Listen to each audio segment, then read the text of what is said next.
നമസ്കാരം. ഒറ്റ ദിവസം KSRTCക്ക് 13 കോടി വരുമാനം. എന്തേ ഞെട്ടിയില്ലേ? മാറ്റം ഇതാണോ? ഇന്നലെയാണ് KSRTC ചരിത്രത്തിൽ ആദ്യമായിട്ട് ഒരു ദിവസം സർവകാലം, അതായത് KSRTCയുടെ ചരിത്രത്തിൽ ആദ്യമായിട്ട് 13 കോടി രൂപ ഒരു ദിവസം ടിക്കറ്റ് വരുമാനത്തിലൂടെയും ടിക്കറ്റേതര വരുമാനത്തിലൂടെയും നേടിയെടുത്തത്. നേരത്തെ 9 കോടിക്ക് അടുപ്പിച്ചായിരുന്നു ഒരു ദിവസത്തെ ഏറ്റവും വലിയ വരുമാനം. അതിൽ നിന്ന് 13 കോടി രൂപയിലേക്ക് പ്രതിദിന വരുമാനത്തിലേക്ക് KSRTC എത്തിയിരിക്കുകയാണ്. നേട്ടമാണോ അല്ലയോ? ഇത്രയും കാലം KSRTCയെ പോയി നന്നാക്ക്, നഷ്ടത്തിലായ KSRTC രക്ഷപ്പെടുത്ത്, എന്ത് പുതിയ സംവിധാനം കൊണ്ടുവരാൻ ശ്രമിച്ചാലും അത് കൊച്ചി മെട്രോ ഉൾപ്പെടെയുള്ളതോ അല്ലെങ്കിൽ കേരളയിൽ ഉൾപ്പെടെയുള്ള സംവിധാനങ്ങൾ നടപ്പാക്കാൻ ശ്രമിച്ചപ്പോഴും ആദ്യം പോയി KSRTC ശമ്പളം കൊടുക്ക്, ആദ്യം KSRTC പെൻഷൻ കൊടുക്ക്, അതിനെ ഒന്ന് നന്നാക്കി കാണിക്ക്, എന്നിട്ട് മതി ബാക്കിയുള്ളത് എന്ന് അധിക്ഷേപിച്ചിരുന്നവരുടെ മുന്നിലേക്കാണ് KSRTCയുടെ ഈ റെക്കോർഡ് നേട്ടമുണ്ടായിരിക്കുന്നത്.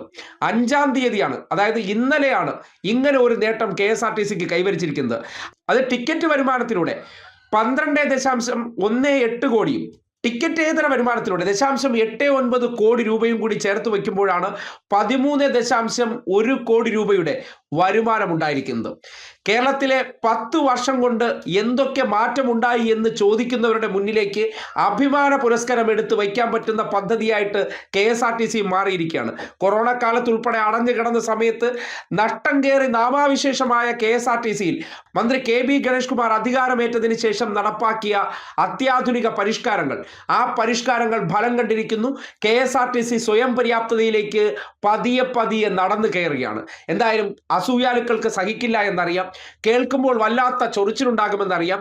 ഇത്രയും വലിയ ആക്ഷേപങ്ങളും മാധ്യമങ്ങളിലൂടെ വലിയ വാർത്താ കോലാഹലങ്ങളും സൃഷ്ടിക്കുമ്പോൾ ഇവർ പറഞ്ഞു പ്രചരിപ്പിക്കുന്നതിനപ്പുറം എന്താണ് 10 വർഷത്തിനിടയിൽ സർക്കാർ ചെയ്ത പ്രവർത്തനങ്ങൾ കൊണ്ട് ഓരോ മേഖലയ്ക്കുണ്ടായ മാറ്റം എന്താണ് എന്നതിൻ്റെ തെളിവാണ് ഏറ്റവും ഒടുവിൽ KSRTCയുടെ ഒരു ദിവസത്തെ വരുമാനം 10 കോടിയല്ല 13 കോടി രൂപയിൽ എത്തി നിൽക്കുന്നു എന്ന് പറയേണ്ടി വരികയാണ്.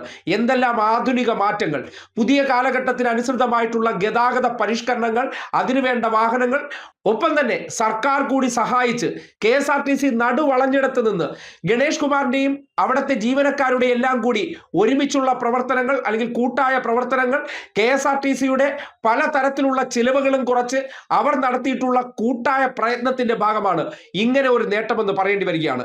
അതിനെ സംബന്ധിച്ച് മന്ത്രി KB ഗണേഷ് കുമാർ സോഷ്യൽ മീഡിയയിൽ കുറിച്ച വാക്കുകൾ കൂടി ശ്രദ്ധിക്കണം. ഇപ്പോൾ നമ്മൾ ആഘോഷിച്ചില്ലെങ്കിൽ പിന്നെ എപ്പോഴാ? ചരിത്രത്തിൽ ഇത് ആദ്യമാണ്. ഈ നേട്ടത്തിന് നമ്മൾക്ക് അഭിമാനിക്കാം. നമുക്ക് അസാധ്യമായി ഒന്നുമില്ലെന്ന് ഒരിക്കൽ കൂടി KSRTCയിലെ ജീവനക്കാർ തെളിയിച്ചു. പ്രിയപ്പെട്ട എൻ്റെ KSRTC ജീവനക്കാരെ, നിങ്ങളെ ഓർത്ത് ഞാൻ അഭിമാനം കൊള്ളുന്നു. നമ്മൾ നേടുന്ന ഓരോ നേട്ടങ്ങളും നമ്മുടെ കൂട്ടായ പ്രവർത്തനം കൊണ്ടാണ്. ഇനിയും ഏറെ ദൂരം നമ്മൾക്ക് സഞ്ചരിക്കേണ്ടതുണ്ട്. നമുക്ക് അതിന് കഴിയും. നിങ്ങൾ കൂടെ നിന്നാൽ മതി. ഇതാണ് ഗണേഷ് കുമാറിന്റെ പോസ്റ്റ്. ഇതിനോടൊപ്പം തന്നെ KSRTC CMD ഡോക്ടർ പ്രമോദ് ശങ്കറിനെയും മാനേജ്മെന്റിനെയും ജീവനക്കാരുടെയും സൂപ്പർവൈസർമാരുടെയും ഓഫീസർമാരുടെയും ഏകോപിതമായ പരിശ്രമങ്ങളിലൂടെയാണ് തുടർച്ചയായി മികച്ച വരുമാനം നേടിയെടുക്കാൻ കഴിഞ്ഞത് എന്ന കാര്യങ്ങൾ വിശദീകരിച്ചുകൊണ്ട് KSRTCയിൽ നടപ്പാക്കിയ പരിഷ്കരണങ്ങളെക്കുറിച്ചും അതിന് ജീവനക്കാർ സഹകരിച്ചതിനെ കുറിച്ചെല്ലാം ഗണേഷ് കുമാർ വിശദമായി പുറത്തിറക്കിയ വാർത്താക്കുറിപ്പിൽ പറയുന്നുണ്ട്. എന്തെല്ലാം മാറ്റങ്ങൾ, നമ്മുടെ കണ്ണാലെ കാണാൻ കഴിയുന്ന മാറ്റങ്ങളാണ്.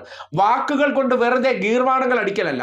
നിങ്ങൾക്ക് ഈ അടുത്ത ദിവസങ്ങളിൽ ഉൾപ്പെടെ ഡബിൾ ഡക്കർ ബസ്സുകളായിക്കോട്ടെ, സൂപ്പർ ഫാസ്റ്റ് ബസ്സുകളായിക്കോട്ടെ, ഇലക്ട്രിക് ബസ്സുകളായിക്കോട്ടെ, അത്യാധുനിക ദീർഘദൂര സഞ്ചാരങ്ങൾക്ക് വേണ്ടിയുള്ള വോൾവോ ബസ്സുകളായിക്കോട്ടെ തുടങ്ങി KSRTC ഇന്നത്തെ കാലഘട്ടത്തിൽ പ്രൈവറ്റ് മേഖലയിലുള്ളവരോടൊപ്പം കിടപിടിക്കുന്ന രീതിയിലേക്ക് അതിൻ്റെ സർവീസുകൾ മാറ്റം വരുത്തുകയും നേരത്തെ ഉണ്ടായിരുന്ന പല പ്രശ്നങ്ങളും പരിഹരിച്ചുകൊണ്ട് KSRTCയെ പ്രൊഫഷണലായി മത്സരിക്കാൻ കഴിയുന്ന രീതിയിലുള്ള ഒരു കോർപ്പറേഷനായി പരിവർത്തനപ്പെടുത്തുന്ന ഇടപെടലിലൂടെ ജനങ്ങൾ കൈയൊഴിഞ്ഞെടുത്ത് നിന്ന് അവർ കൂട്ടത്തോടെ മടങ്ങി വരുന്നു എന്നതിൻ്റെ തെളിവ് കൂടിയാണ് ഈ റെക്കോർഡ് നേട്ടം.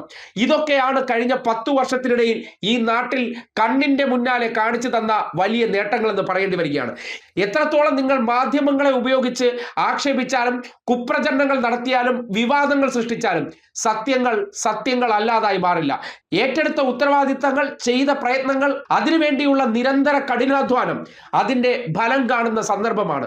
അത് KSRTC പോലും കാണുന്നുണ്ട്. ഇന്നലകളിൽ KSRTC എന്ന് എന്തിനും ഏതിനും മുറവിളി ഉയർത്തിയിരുന്നവർ ഇന്നിപ്പോ ഇതിനെക്കുറിച്ച് ഒരക്ഷരം മിണ്ടുന്നില്ല. ഗണേഷ് കുമാറിനെ അഭിനന്ദിച്ചുകൊണ്ടൊരു നല്ല വാക്ക് പറയുന്നില്ല. ഇപ്പോഴും അതിനെ എങ്ങനെയൊക്കെ അധിക്ഷേപിക്കാം, അതിന്റെ ആ വളർച്ചയെ എങ്ങനെ തടയിടാമെന്ന് കേരളത്തിന്റെ മുന്നോട്ട് പോക്ക് കണ്ട് അസൂയാലുക്കളായി കുരുപൊട്ടിയിരിക്കുന്ന ഡീഗ്രേഡ് മൊയന്തുകളോട് പറയാനുള്ളത്, നിങ്ങൾ എത്ര ശ്രമിച്ചാലും കേരളത്തിനെ മുന്നോട്ട് കൊണ്ടുപോവുക, പുതിയ കാലഘട്ടത്തിനനുസരിച്ച് അതിനെ നവീകരിക്കുക, ഈ നാട്ടിലെ ജനങ്ങൾക്കും വിദേശ രാജ്യങ്ങൾ പോലുള്ള ജീവിത സൗകര്യം ഒരുക്കുക എന്നുള്ള ഇച്ഛാശക്തിയെ ഒരിക്കലും നിങ്ങളുടെ കുപ്രചരണങ്ങൾ കൊണ്ട് തകർക്കാൻ കഴിയില്ല എന്നതിന്റെ തെളിവ് കൂടിയാണ് KSRTCയുടെ ഈ ചരിത്ര നേട്ടമെന്ന് പറയാൻ കഴിയുകയാണ്.